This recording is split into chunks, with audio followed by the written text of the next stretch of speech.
بەڕێوەبەراتی گواستنەوە گەیاندنی سلێمانی بڕیاری داوە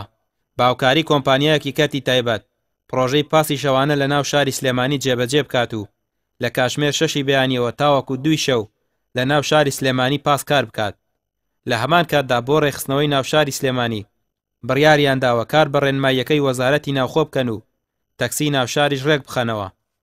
ئێمە بڕیار بوو لە ڕاستیەکی 2010 ئەم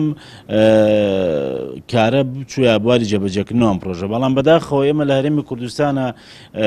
ئەوەنە قەیران و کێشە ڕوومانتیەکە ناتوانین لە کاتی خۆیان کارەکان تەواو بکەین، بۆ پێیکە حکوومەتی هەرێمی کوردستان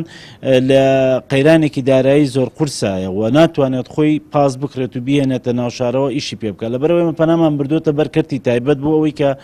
ئەو پاسانە دابین کات بۆ شاری سلێمانی لە بازنەی مەلیک مەحموود لە کاتژمێر 6 بەیانیەوە هەتاوەکو سەعات 2 شەو کار بکەن و هەروەها لە هەمان کاتیشە شەوانە پاسی شاری سلێمانیمان هەبێت کە هاوڵاتیان لە گەڕەکانی شاری سلێمانیەوە بگوازێتەوە بە ئەو شوێنانەی کە زیاتر شەوانە هاوڵاتیان ڕوویتیەکەن وەکو پارکەکان وەکو مۆڵەکان وەکو نەخۆشخانەکە. لە ناو شاری سلێمانی 32450 ئۆتۆمبیلی گواستنەوەی هاوڵاتیان هەیە و تا ئێستاش کار بە بڕیارەکەی وەزارەتی ناوخۆ بۆ شۆفێرانی تەکسی نەچۆتە بواری جێبەجێکردن کە چاوەڕوان دەکرێت دوای جێبەجێکردنی بڕیارەکە ڕێژەکە بۆ 14000 ئۆتۆمبیلی گواستنەوە کەم بێتەوە. هاتشۆی سلێمانیش دەڵێت ئەگەر بڕیاری پاسی شەوانە بەڕێکی جێبەجێ بکرێت هەنگاوێکی باشە و ئەوانیش پشتگیری لێ دەکەن.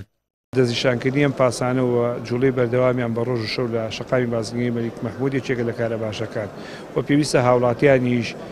وردە و وردە خۆیان بە دوور بگرن لە بەکارهێنانی ئۆتۆمبیلی تایبەت و ئەم هۆکارە بەکاربێنن و ئێمەش وەکو بەڕێوەبەراتی هاتوچۆ هاوکاری تەواوی بەڕێوەبەراتی گواستنەوە و ئەم هێڵاکەین و لێنێکی